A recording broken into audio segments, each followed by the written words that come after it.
سب سے پہلے آپ لوگوں کا شکریہ اور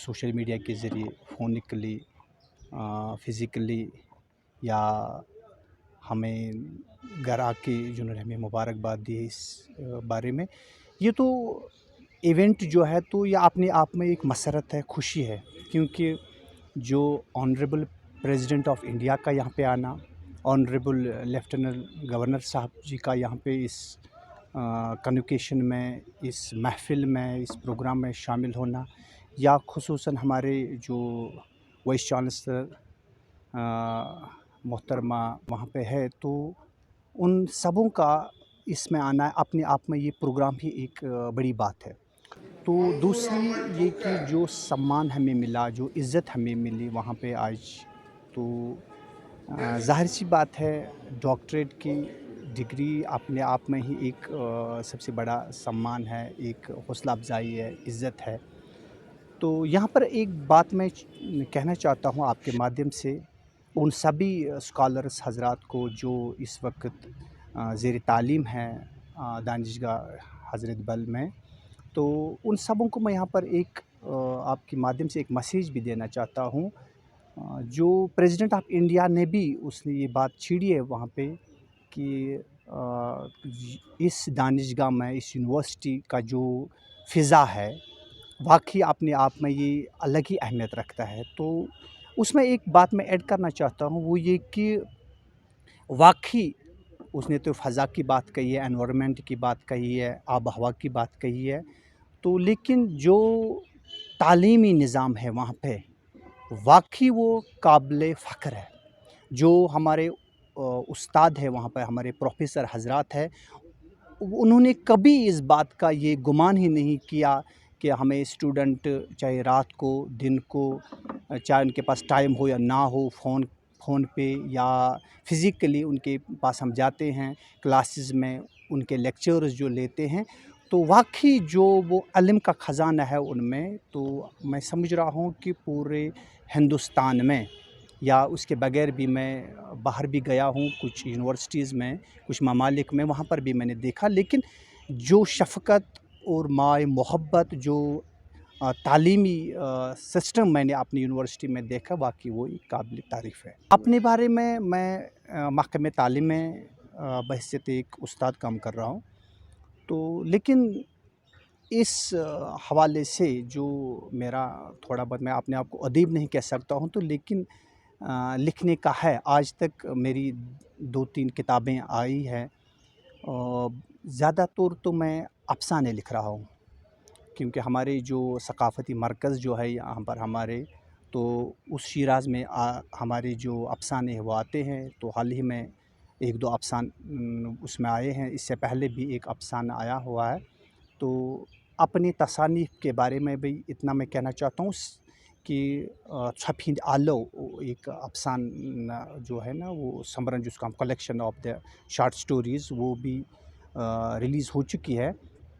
تو اس کے ساتھ میں ایک بات یہاں پر کہنا چاہتا ہوں ان اسٹوڈنٹس کو جن کو یہ دشواریاں ہوتی تھی کہ کمپیٹیٹیو ایگزام میں ان کو شامل ہونا تھا، تو اس کے لیے ان کو بہت ساری دشواریاں اٹھانی پڑتی تھی. اس کے لیے میں نے ایک بک 2014 میں وہ ریلیز ہوئی ہے، اس کا نام ٹائٹل رکھا تھا اس ٹائم ہم نے +5.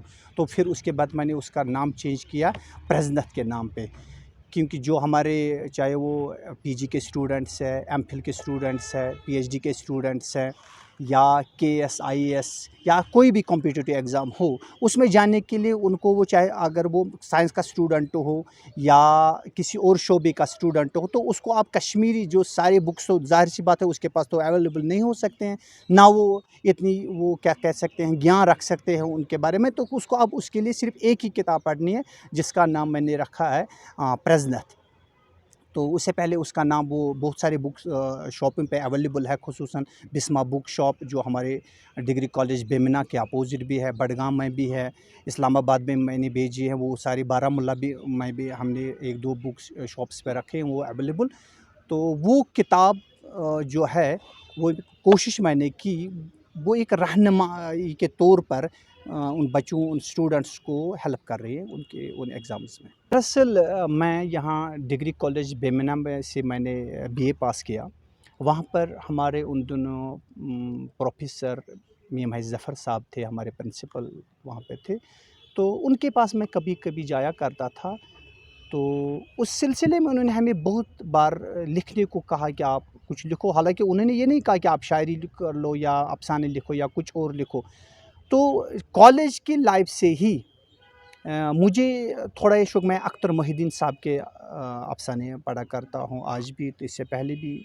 تو یا ہمارے رحیم رہبر صاحب بھی افسانے نگار ہے, تو ان کے افسانے بھی میں پڑھتا ہوں. یا کوئی بھی اپنے جو ہمارے کشمیری جو افسانے نگار ہیں ان کے بغیر بھی جو ہمارے انٹرنیشنل لیول پہ جو ہمارے افسانے نگار ہیں ان کو بھی میں پڑھتا ہوں. تو مجھ میں ایک یہ پہلے شوق پیدا ہوا, تو اس کے بعد میں نے اس کے لیے جو لوازمات ہے, پیرامیٹرز ایک افسانے نگار کو ہونے چاہیے, کیونکہ یہ افسانہ کوئی معمولی سی بات نہیں ہے. تو پھر میں نے کوشش کی. سب سے پہلے جو میرا افسانہ جو آیا تو اس کا نام میں نے رکھا تھا میما روات.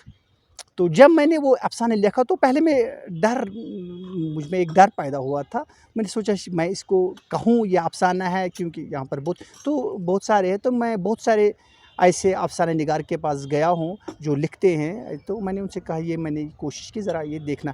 تو الحمدللہ سبوں نے میرا سراہنا کیا تو اور بولا کہ یہ تو آپ وہاں پر بھیجیے, کیوں نہیں, یہ بہت بہترین افسانہ. تو کچھ ایسے دوستوں نے لکھا, مجھے وہ ابھی موجود ہے. انہوں نے کہا کہ میں اپنے آپ کو کمپیٹ نہیں کر سکتا ہوں, لیکن انہوں نے یہ کہا کہ ایسا لگ رہا ہے جیسے کہ اختر محی الدین صاحب پیدا ہوئے ہیں. تو وہ میرا پہلا افسانہ تھا. اس کے بعد ایک اور میں نے افسانہ جو آیا تھا مچ پال.